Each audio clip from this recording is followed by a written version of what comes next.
It's your birthday, and we want you to have fun. It's your birthday, so let's donate, everyone. Go to patreon.com/WhatsAppscast. Get the good deals while they last.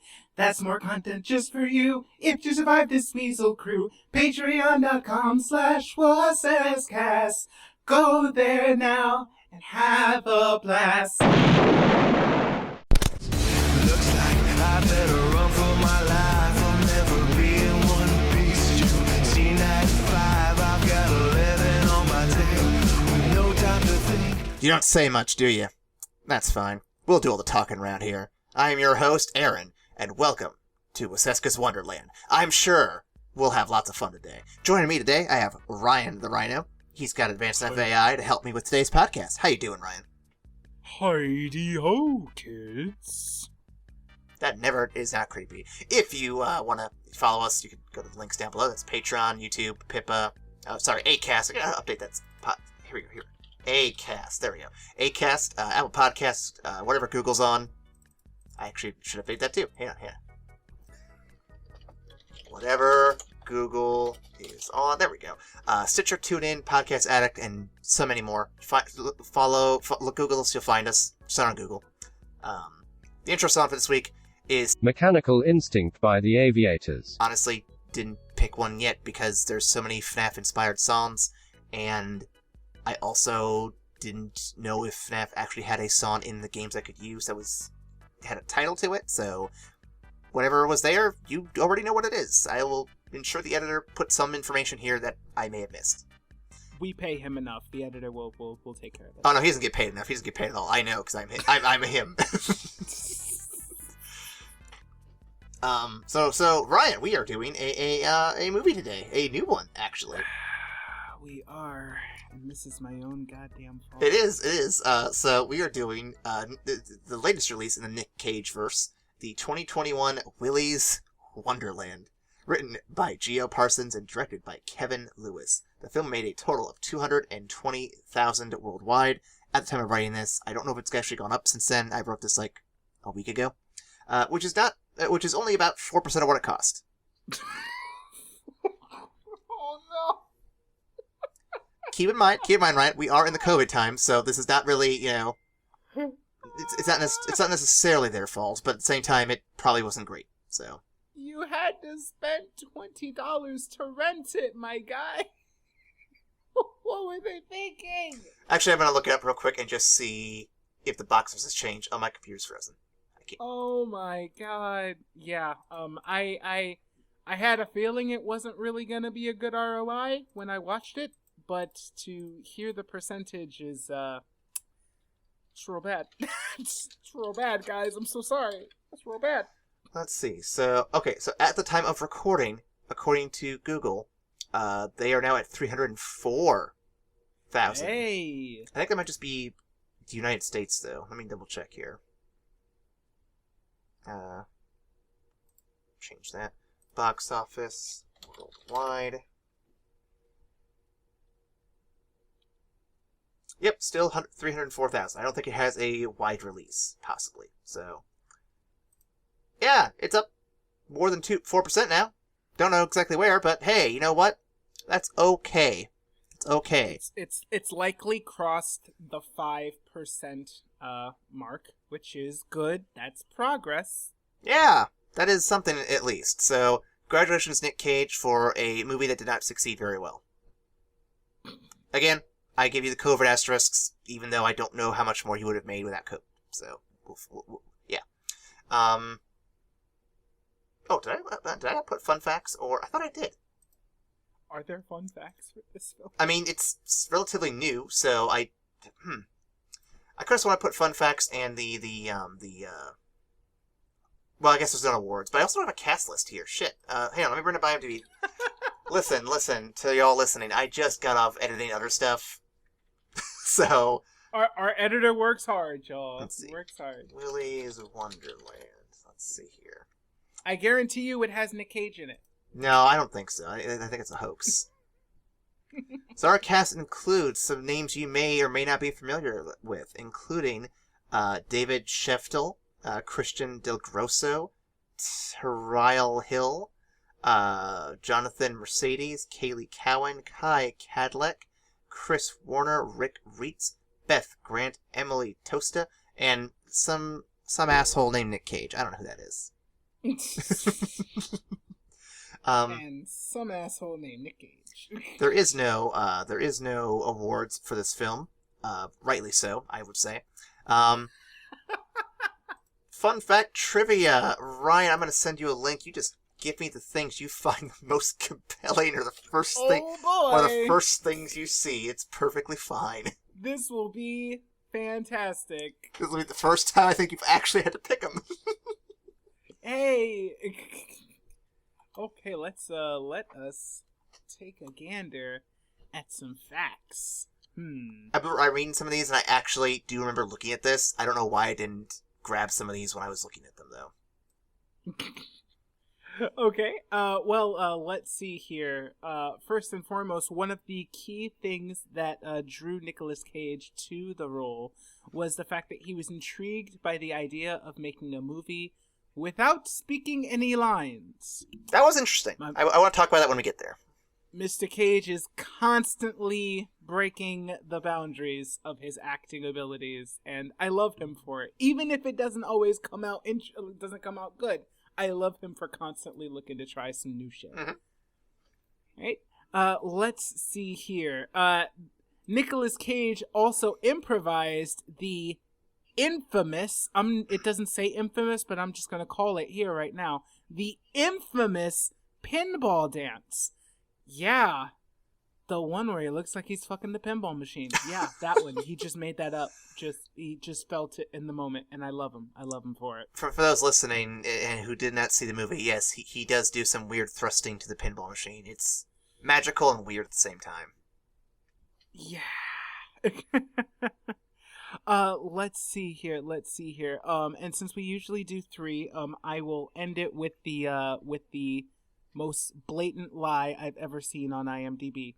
Despite similarities, this movie is reportedly not a Five Nights at Freddy's adaptation. I would say it's not a lie. I would say it's not an adaptation. It's inspired by, for sure. It's very easily inspired by. But adaptation, it would likely include the names of the characters, I would think. You know, okay, that's fair. It's technically accurate, which is the best kind of accurate, to be fair.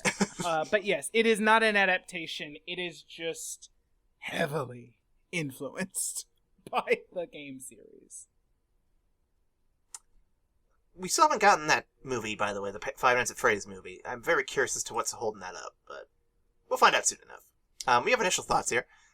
Ryan, you brought this up to us in our podcast chat. And I knew from the minute we saw this trailer, we had to do this episode. I think it was about as much. I think it was about as fun as the trailer made it look like it was going to be. But you know, between the moments of fun, there's a lot of like connecting narrative that just does not work. But I think there are moments in this movie where it's actually pretty fun. Yep. So I also realized as soon as I saw this in the one of these Slack channels at work, I saw it and immediately said, "This is the stupidest thing I've ever seen."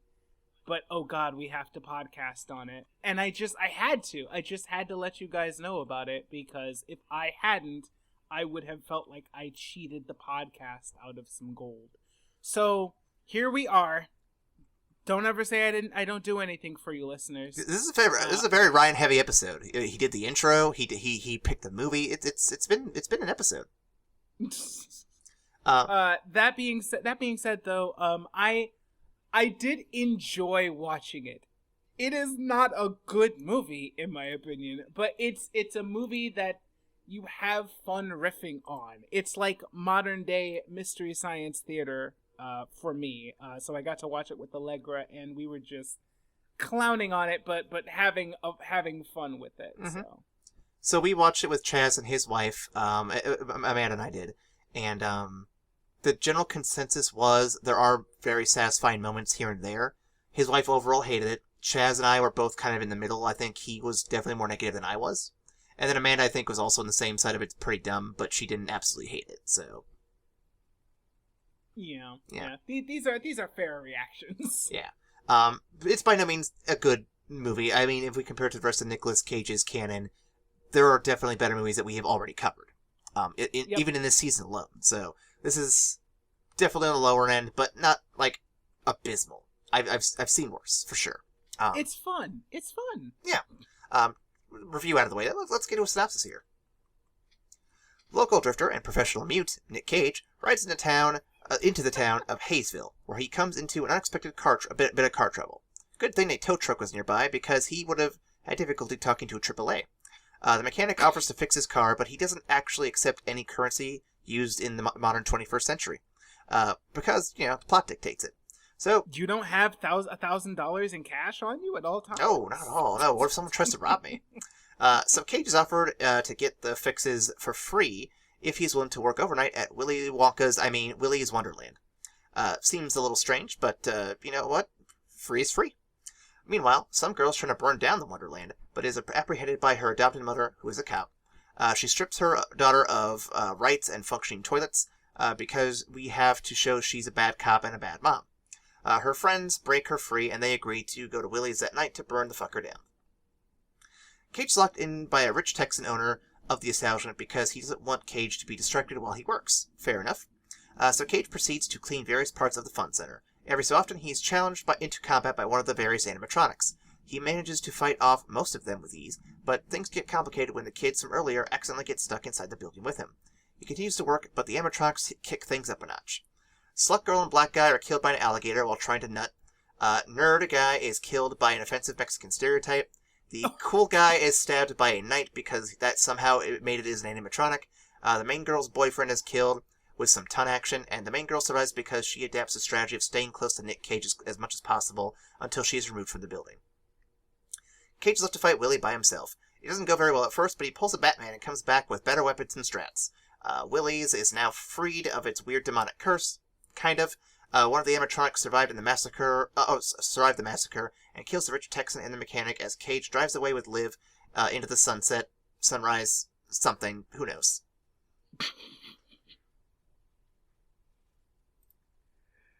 So yeah, that's a movie. Was anybody else very weirded out by the age disparity and the fact that she left with this guy? Yeah, so that's a teenager, my guy. And if we're that's a case. Stop it. And I was trying to figure out what age Nick Cage is playing, because Nick Cage is like 57 in real life, and he looked like he was playing probably closer to 35. You'd think. I'd say probably like 40, like lower to mid 40s. Okay, so maybe 35 at the lowest, but probably 45 at the oldest. Yeah. So if she's like 18, 20 max, that's a pretty big age gap right there. It's a little creepy.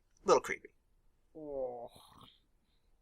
But yeah, there's a lot of other weird, creepy things, and incidentally, it wasn't even the animatronics that were creepy. But before we... You gotta think something might have gone wrong when it's not the killer animatronics, but the cast that creeps you out the most. Just a little bit. And what's funny is there's also another movie with killer animatronics that came out, I think either last year or in 2019. We might have to do that in the near future just to compare to this. I'm not saying we're going to, but we might have to. I promise I won't make you sing again, though. That much I will promise you. For that one. Thank you. Ryan, would the film have been better or worse if Nick Cage had gotten any chance to speak at all? Why or why not? I like the concept of him not speaking. I think not because I hate Nick Cage's voice. I know, but the wording just sounds funny. Yeah. Like, I need you to never put those words together in a sentence again. I just hear Nicole in my head every now and again when I say something silly. Yep. No, but I think the challenge of him to be at his most Nick Cage without saying words was interesting. So that was fun to watch. It made his character a lot more just odd and compelling and interesting, and you got to see a lot more of his character through actions rather than somebody explaining why he is the way he is. So just kind of seeing him in his element was fun for me. I think it would have been fucked up if he was actually speaking. I wouldn't say fucked up, but it would have been a very different film, and it might not have carried over as well, for sure. But I think this was a challenging, unique role for him, and I think ignoring the stuff that does not work, he actually pulls it off really well. You can tell he's having a blast. And like actually trying to give the character some character. So yeah. I will say I was uncomfortable with the scenes where he's like very sensually drinking the cola, though. That was a bit much.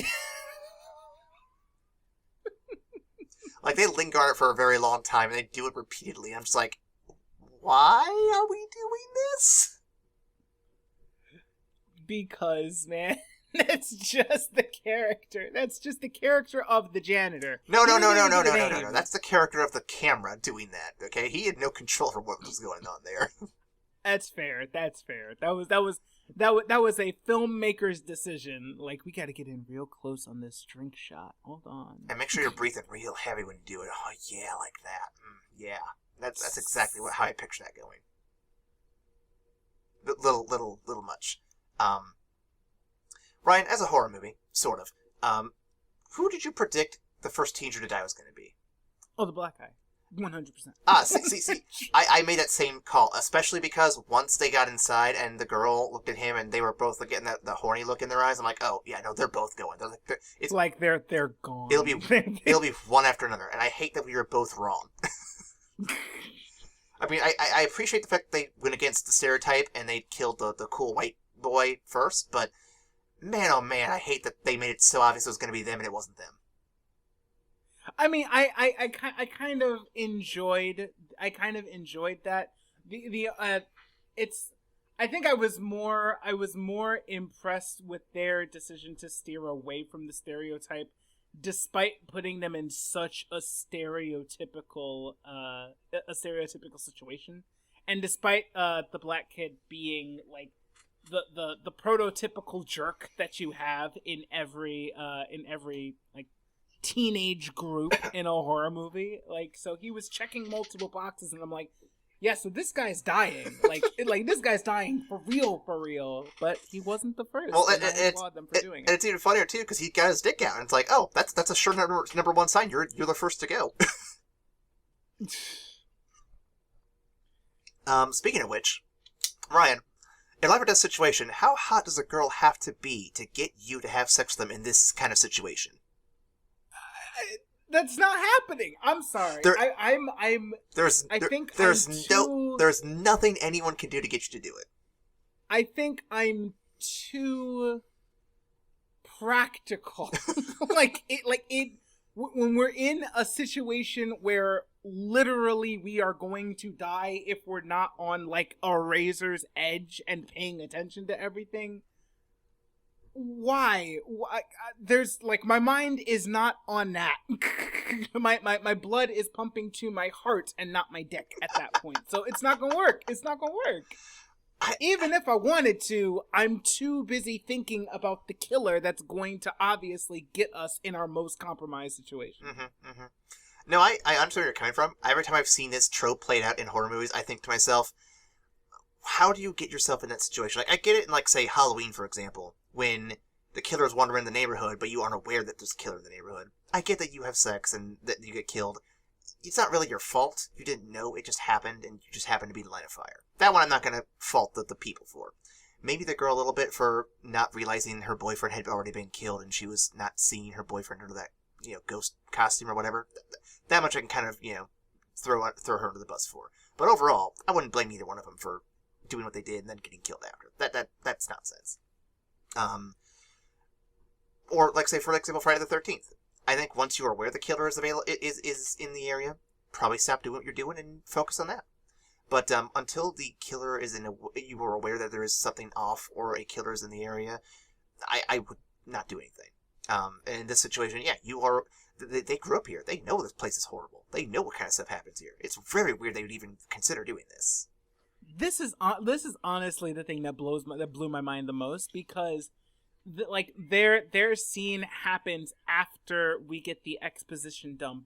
By the way, I usually actually enjoy exposition, but like they might as well have had a subtitle that said exposition dump when she just spills out the whole story. They were really bad at that exposition. Holy shit. It was super awkward. I was just like, oh shit, okay. But she goes into how, and this one particular room, they did this weird satanic ritual, and this is where they actually put their souls into the animatronics. Then they immediately go to the couple, and I'm thinking, okay, so they're going to go have sex, but they probably don't know that this is the room where like all the shit's going on. And the girl's like, oh, this is the fucked up room where they did it. Let's bang. And I'm like, what the fuck? Not only is that creepy as shit, just if there were no killer animatronics that y'all were supposed to be keeping your eyes open for, that would still be creepy as shit. But there are also killer animatronics, so like, let's go to the room where they began this fucked up journey and then have sex. We won't be killed, don't worry. Like, what do you... There, she was asking for... Wow, oh, whoop, nope, let me reel that back. They were both tempting fate at that point. Oh, I see what you're trying to do. Yeah, no, don't victim blame. But no, it reminds me of, and the only thing I can think of that makes this make sense is Cabin in the Woods. Yes. There has to be someone watching and putting some kind of horny juice in the air to make them want to do this, because there's no other logical reason for them to want to do this. Although, to be fair, with Cabin in the Woods, people hadn't started dying yet. Like, it was, like, they were in the woods, and, like, they were horny teenagers trying to get the most out of life. Even if there wasn't any, like, crazy pheromones happening, I still wouldn't be, like, that surprised if that happened, because there was no danger at that point. Right. The danger happened when the guy got killed, like, immediately. It's just like, oh, shit, this is happening. Oh, no, I'm sorry, it's when the girl died first. Did she die? Yeah, she died first, that's right. But now I'm just imagining what would happen if Nick Cage's character was in the Cabin in the Woods situation. Those zombies would be fucked, right? God. Well, you know, those zombies were also a lot more menacing than the animatronics, so yeah, but like, he'd have a tougher fight. He would have been a tougher fight, sure, but like, this is like silent Nick Cage. Like, he somehow is like a monster in this. It's ridiculous. Let's move on from tropes a little bit. I have a question here. Is there a deeper meaning, you think, behind the animal character designs for any of the animatronics? And if so, what would you think it would be? I honestly did not think that deep into the animal choices, because they were weird, man. You had the pixie, An ostrich. You had the ostrich. You had a knight for some odd reason. The knight was such a weird, out of place character. You've got a gorilla, you've got an alligator, and you've got a weasel. If you took out the pixie and the knight, and you just had all like normal animals, that makes sense. I can roll with that. But I don't understand where the fantasy element came out of nowhere. Yeah, they had some very bizarre choices there. I imagine there's nothing that really is a meaning behind it other than just they had these costumes laying around. And they're like, hey, we can make a movie out of this. Let's do it. Hey, we gotta have somebody die to the animatronic sword that's gonna be an actual sword. We gotta. Why would you have a real sword in your animatronic? That's nonsense. I get it. The people who made this were serial killers and pedophiles. I get that. Still, why would you ever give a robot a weapon in any capacity? The safety inspectors were not on their goddamn. Oh no, they were when not. This place opened. OSHA looked at this place. It's like, no, we're not going to touch this place. We're done. We're out. Were there any character designs for the animatronics that stood out to you at all, or were they all just kind of eh?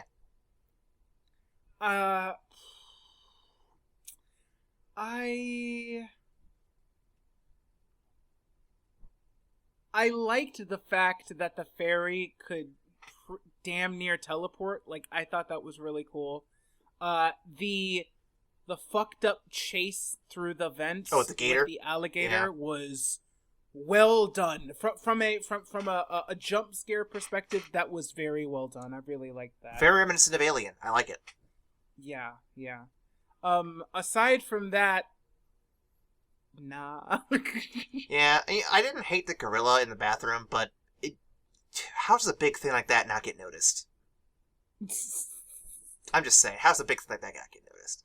But yeah, no, I think Gator's probably my number one pick because just the jump scares alone were really solid, and just like I said, it gave me a good Alien vibe. If you remind me of Alien, I'll give you some points. It's a good show. Good show. Ryan, when was the last time you've ever been to a Chuck E. Cheese? Oh man. Guarantee for me it was probably still in elementary school. I want to say high school because I liked arcades, and but it was definitely, I want to say like at the latest it was like sophomore year, the latest. And I'm not gonna age shame you or anything because I honestly can't remember for sure. It might have been middle school for me, and most of the time we went there was for birthday parties. But I think because there's another place here locally that was like not an animatronic arcade, but like an actual like legit fun center, like family fun center arcade thing with just laser tag and shit. Yeah. We ended up going to that after a while because cheaper, and also we were getting older and it was more our thing. That's fair. Yeah. That's fair. Man, I miss laser tag. That was fun. But yeah, no, that I would say that is probably for sure when I was there as latest is middle school, but probably elementary. You had a local arcade, you lucky bastard. Well, it's a Fairway now. It's a grocery store, so. But yeah, it was a good place overall. I wish we still had one, but you're not like Japan where they can thrive very well. Here, arcades are very much hit or miss. Very, very hit or miss. Yeah, very hit or miss. Mostly miss. Yeah. What were your thoughts on the weird scenes for Nick Cage taking his breaks? I loved them. Honestly. the like when the Texan is setting him up and like showing him everything, and he says, "Don't forget to take breaks." It was such a throwaway line that I just didn't pay attention to it. But then his alarm beeped after like the first fight, and then he went to the break room, and I was like, "Oh shit, is he actually taking a break?" So every time the watch beeped, it made me happy, like it made me laugh because it brought such a sense of reality and kind of monotony, like he was actually treating this like a normal job, and it just made it hilarious in comparison to every fucked up thing that was happening around him. So I loved him. Yeah, they were. I think they were weird tonally, and I didn't hate him by any means. I just think, like I said, the weird sensual drinking of his juice was a little much. But the pinball I can respect. I can respect a good pinball wizard. Can you? I mean, the pinballs. I can excuse the drinking. He was getting frisky with that pinball machine, man. I like how we both have an opposite take on this brick thing. He had the top score. I was like, God, stop thrusting, Nick. Please stop it. Speaking of weird scenes, how satisfied were you with the scenes of Nick Cage just cleaning up a space? And how do they feel juxtaposed against the mechanical carnage fight scenes? Honestly, the biggest thing that I kept, like, going back to once, like, an animatronic would start some shit is, like, this man just cleaned this fucking place. How dare you? Fight him before he cleans the shit. Why are you doing this to him? He must have cleaned this place top to bottom at least 20 times over the course of the night. Mm-hmm. But it was just another part of like the monotony where it's like it's almost like he's playing the straight man in these situations. Like, I'm just here to clean this place up. These fucking animatronics keep coming to life and wanting to start shit, and I have to tear them apart limb from limb. but then I have to clean it again, and I have to switch my shirt because I can't be wearing a dirty shirt while I'm on shift. And I'm like, Nick, what are you doing? It made me giggle every time. Like I would see him actually like meticulously clean the place, and he actually damn near renovated the place and like refurbished it and repaired a lot. And then they would come in and fuck it up, and then he'd fix it again. I'm just like, goddamn. Yeah, he went above and beyond even what, like, would be expected of him. Like, it was impressive, very impressive. Like, I bet in his mind is like, well, I have to do $1,000 worth of work. So, I mean, they like it's $1,000 for one night's gig. Yeah, I'll give my all. If only we all had that same work ethic. Like you poor dedicated man. Oh my god. I want to know a bit more about Cage's character. Like, what's he like outside of this place? What's his real life like? Does he have a job anywhere else? Allegra brought up an interesting idea, and I didn't get to research it, so I don't know if I'm talking out of my ass, but she had a guess that Nick Cage's character is autistic. I haven't seen anything about that, but that would be an interesting take on the character. Yeah, and I'm just like, that would be interesting. So again, like don't cancel me. I have no idea. I am not claiming anything to be accurate, but anybody who's listening and who actually have experience with the spectrum or is on the spectrum or have studied it, please let us know. Is my take on this correct? List what you think in the comments below, please. Absolutely. But no, going back to the cleaning thing, though, I really surprisingly enjoyed just watching him clean stuff. It gave me a weird sense of just comfort, just watching a space go from being an absolute pigsty, absolute mess, to just magically looking like it's brand new. Like, there's just something about that just really hit me in the right spot. It was really nice, wasn't it? Mm-hmm. I mean, like, I'm watching him, like, walk past walls and mirrors with graffiti, and I'm just like, there's no way, dude. There's no way he's cleaning this place. And he does! He makes it spotless. I'm like, that's some real good shit. I feel like I'm getting old if this stuff satisfies me, but at the same time, I don't know, maybe there is something to it where it's just like, it like, for those who like to be organized and like to keep things a certain way, this sort of stuff just kind of clicks with them a little bit. Because everyone in our group that was watching all agreed that those moments were actually very satisfying, even with everything else being as dumb as it was. So Ryan, why doesn't the town ever consider just burning down the building and destroying the animatronics? And was there ever really a valid reason given?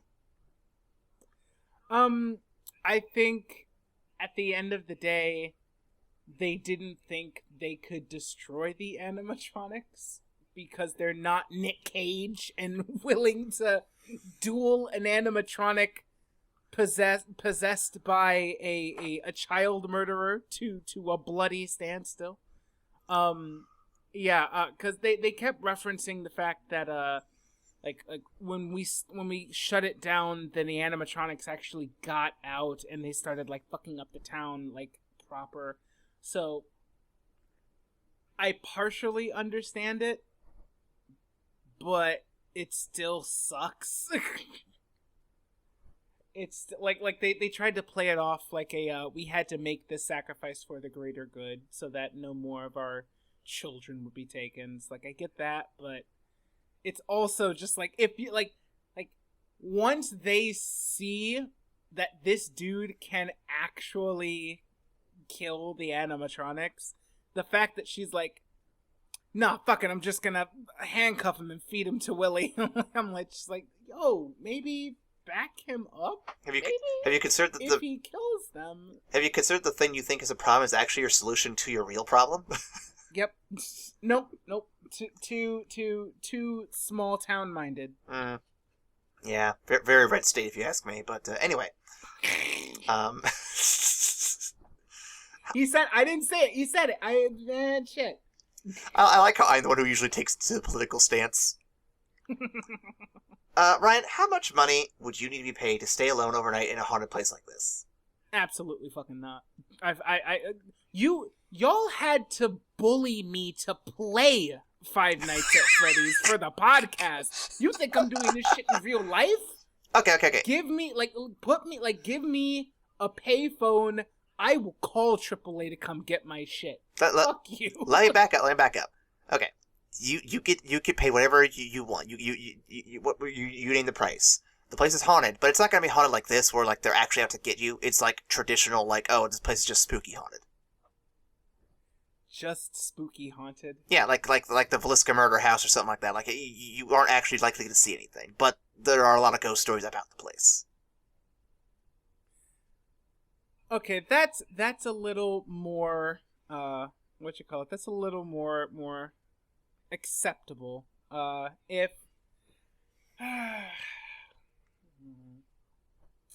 it would have to depend on the stories that I've heard about the place. I'd still be very, very leery because while I don't actively believe in ghosts, you have a very active imagination, though. I do have a very active imagination. I also know enough to know that I don't really know shit about how the world works, and there 100% could be like supernatural things that happen in the world that I just have not seen or experienced, and I'm not trying to play with my life like that. So it would have to be a substantial amount of money, even if there wasn't a high chance of anything actually happening to me, because I don't want to get cursed. Shit. I can respect that. I feel like I would go in for a much lower amount. I would probably so obviously I would still want something. I would say probably my low bar would be like maybe 500,000 to $1 million just to stay in a place like that is known to be haunted. It's a risk. You got to pay hazard pay for that shit. Yeah. Absolutely. If we're going like Willy's Wonderland level hazard, oh man, if I am made aware in the slightest that there is some kind of potential death that's likely to happen, I would be like, listen, I don't want to get paid. Just put whatever money you would pay for me towards the missus. That way she can go on without me. And I'll do whatever the fuck I need to do to make this work.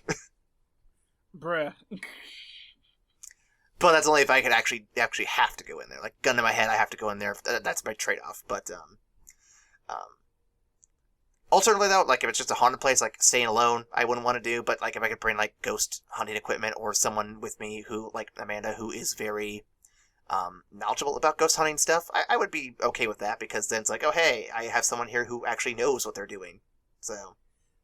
See, here's the thing. I wouldn't want to, you have much more experience in ghost hunting shows and things like that than I do, but like the majority of the ghost hunting equipment in my understanding is ways to actually track and sense the presence with you. Am I right about that?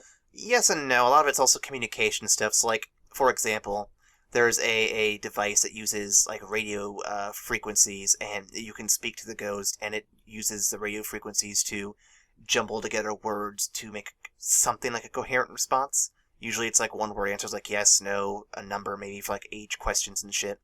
But sometimes you get a response. Most of the time it's just garbage, but sometimes you get a response.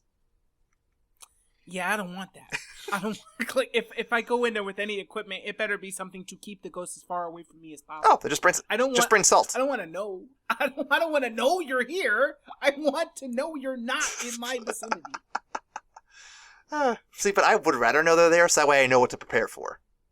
Man, just because you know a ghost is there doesn't mean you know what the ghost is capable of. You get a better idea, though. Like, you could ask, hey, are you angry with us? Do you want us to leave? And if it tells you yes, get the fuck out. Like, okay, I'm getting the fuck out. Like, can do. Sorry, I did not know this was your house. My bad. I feel like it would be fun to bring you on, like, a ghost hunting, like, excursion. Like, obviously we're talking about, like, fucking phasmophobia level, but, like, just something just to see, like, how you handle the situation would be interesting. Me, man. I'm jumpy, dog. I don't. I get a feeling that if we bring you along, though, to one of these excursions, we could not leave you alone in the room. You'd have to be part of it with somebody. Yeah, because here's the thing. When I'm scared, like I am a high energy person. I know, right? I know. When I'm scared, it does it kind of condenses, so I'm more twitchy and jumpy, but I'm not loud unless I'm like startled. But I'm mostly like, my fight or flight is like kicked into high gear, and I'm not really a happy person at that point. It's like, yo, I need to get through this so we can be done, and I cannot be fucking stressed. So if something happens, I'm gonna move fast and with a lot of force. Goddamn. So I promise you this, if we ever do get a group together to do a ghost hunting thing, we happen to just pull you along with us, I'm going to partner you with Amanda or myself, because at least the two of us will respect that. I'm not going to partner you with Nicole, because she will just fucking ruin you. I don't trust her alone with you at all for that kind of situation. Not at all. I'm like, can you please avoid fucking with the ghost? She's like, hey, ghost, fuck you. What the fuck, Nicole? I would like to not die tonight. I could see her doing that. Her or Max, I could see both of them doing that just to fuck with you. 100%. Absolutely. Final question I have here, Ryan. Why wait this long to release a film so similar to Five Nights at Freddy's, which was at the height of its popularity maybe 2 or 3 years ago? And we know a Five Nights at Freddy's movie is in production. Why is that taking so long to come out? And do you think it's too late for that to even release at this point? I think for the first question, it's possible that they were looking for some star power to go behind it, or maybe just for a good idea to come up. I mean, Nick Cage is the selling point of the movie. It's Five Nights at Freddy's with Nick Cage as your silent protagonist. Only instead of getting jump scared, he's beating the shit out of these. So people who have hated this game can also get their rocks off because their avatar is just beating the shit out of these animatronics, and that's great. As far as the actual FNAF movie adaptation, I think that might be a little too late because it's so separated from the actual property. But this being kind of based on it, but also just being a separate thing by itself, that has a little more room to kind of stand on its own. So I think it's perfectly fine that they put it out now rather than 3 years ago. I think that a Five Nights at Freddy's movie coming out now or in the near future might not be too late, because they are still making new Five Nights at Freddy's content. They Are they? Yeah, so they released a VR game within the last year. Oh, fuck that! Absolutely not. I'm sorry. So let me continue. So they released a Five Nights at Freddy's VR game in the last year. They released a mobile game in the last year, and they have a new one coming out soonish. I don't remember when they said it was coming out, but I know it's soonish. I've seen footage of the VR game. That game is intense for sure. Basically what it is it's all of the previous games in one big bundle plus some new stuff on top of it, and also like a game outside of the game within the game. So like you are in this virtual world to go into these other virtual worlds to play these old games, but in the virtual world where you go into those games, there's another layer of game going on that's kind of sinister and weird, and it adds a little bit of story to it, which is compelling. But anyway, so there is still new stuff coming out, and there's still a lot of homages to the original games because I think everyone respects the fact that those are the ones that really made it popular. Whether or not the movie will tie into that or the new stuff or what, I don't know. But I'm very curious to see what they do. There could be a lot of different directions they take. I'm just hoping that they respect the original creator's work and his desires for what he would want to see, rather than do something really dumb and adapt it and just name only, basically. Okay, that's interesting. Because I could see them definitely just being like, oh, hey, it's a Five Nights at Freddy's movie, and that's really all it is to it. It's something completely different on top of that. So, I don't know. I'd be more curious than anything. I can't guarantee it'll be a knockout success, but I'd be very curious to see what happens of it. So, well, if you want to reach out to us and give us your thoughts and opinions on this film, you can reach out to us on Tumblr, Twitter, and Facebook. You can also follow us on various platforms of choice. We've already told you those before, but again, Patreon is the one that pays the bills. There's also YouTube, Acast, Apple, all that stuff. And of course, if you want to email us directly with your thoughts and opinions, Ryan, where can they email us at? That email is "This is my own fault for suggesting this movie for podcast." Excuse me. Sorry. That's evacstation@gmail.com. Hey. I'm very grateful you picked it. It gave us something fun to do. This is definitely a unique twist on things, so I appreciate it. This is the part where we rank the film from platinum to trash on the colors in between. Ryan, as bad as this movie is, I don't think it's a trash film. I don't think it's bottom depth of the spectrum. I don't think it's that far. Neither do I. It's better than Apocalypse, X and Apocalypse, which is my low bar. Damn. Although, to be fair, Apocalypse was rated so low in my mind because of the potential that it had and that it failed to live up to. Mm-hmm. So it was it was bad, but it was also supposed to be good. So it was just doubly disappointing. Like if we're comparing, I had no if we're comparing this to kids in class, like X-Men Apocalypse was the kid that you expected to get the A+ and put the homework in, and he just gave you a pile of shit. And Willy's Wonderland is the kid who you figured was going to give you a pile of shit, and he gave you exactly what you expected. Well, I feel like it was more I was expecting a pile of shit, and he turned in an essay that was very, very inaccurate, but still enjoyable to read. It made you laugh. Absolutely, even for a 9-year-old. I would say that if we're gonna rank this movie, Ryan, I would probably give it a curve and probably put it more into stone ranking. A little higher than I think most people would probably give it, but at the same time, I'm you know what? They put a solid effort to make it something fun, and I had fun, so I can't fault them for doing what they set out to do. Yeah. I think at the end of the day, the movie knows what it is, and it leans into that. It's a bad movie, but it's a fun bad movie, and it's a bad movie that you're going to have fun laughing at and sometimes with. So yeah, I would also give it a stone as well. Yeah, it might be our lowest rated movie that we're being very kind to. So kudos to you, Willy's Wonderland, for breaking new ground. This is the most enjoyable stone movie I've ever seen. Let's see. According to my schedule, next week, if I organized it right, we'll be starting the Disney stuff, actually. Yay! On top of that, too, next month should also be the final episode of our Nick Cage movie, which is the what do you call it? Actually, so this comes out the 7th. This episode comes out the 7th, and that means you also get a Patreon episode when this comes out, if I scheduled it right, which should be the Snyder Cut. Oh boy. So tune in for that. Strap in for that one, y'all. Tune in for that. If I manage to schedule that out and parse it out correctly, because that'll be a real fun time. With Robbie, actually, we'll have Robbie on that episode. That's good. I miss that dude. I really do too. Yeah, that's all I have for announcements here. So tune in next month for Disney stuff, Snyder Cut today, and we'll see you after the credits. Bye. Living on my tail, with no time to think of a way to survive. Mechanical instinct.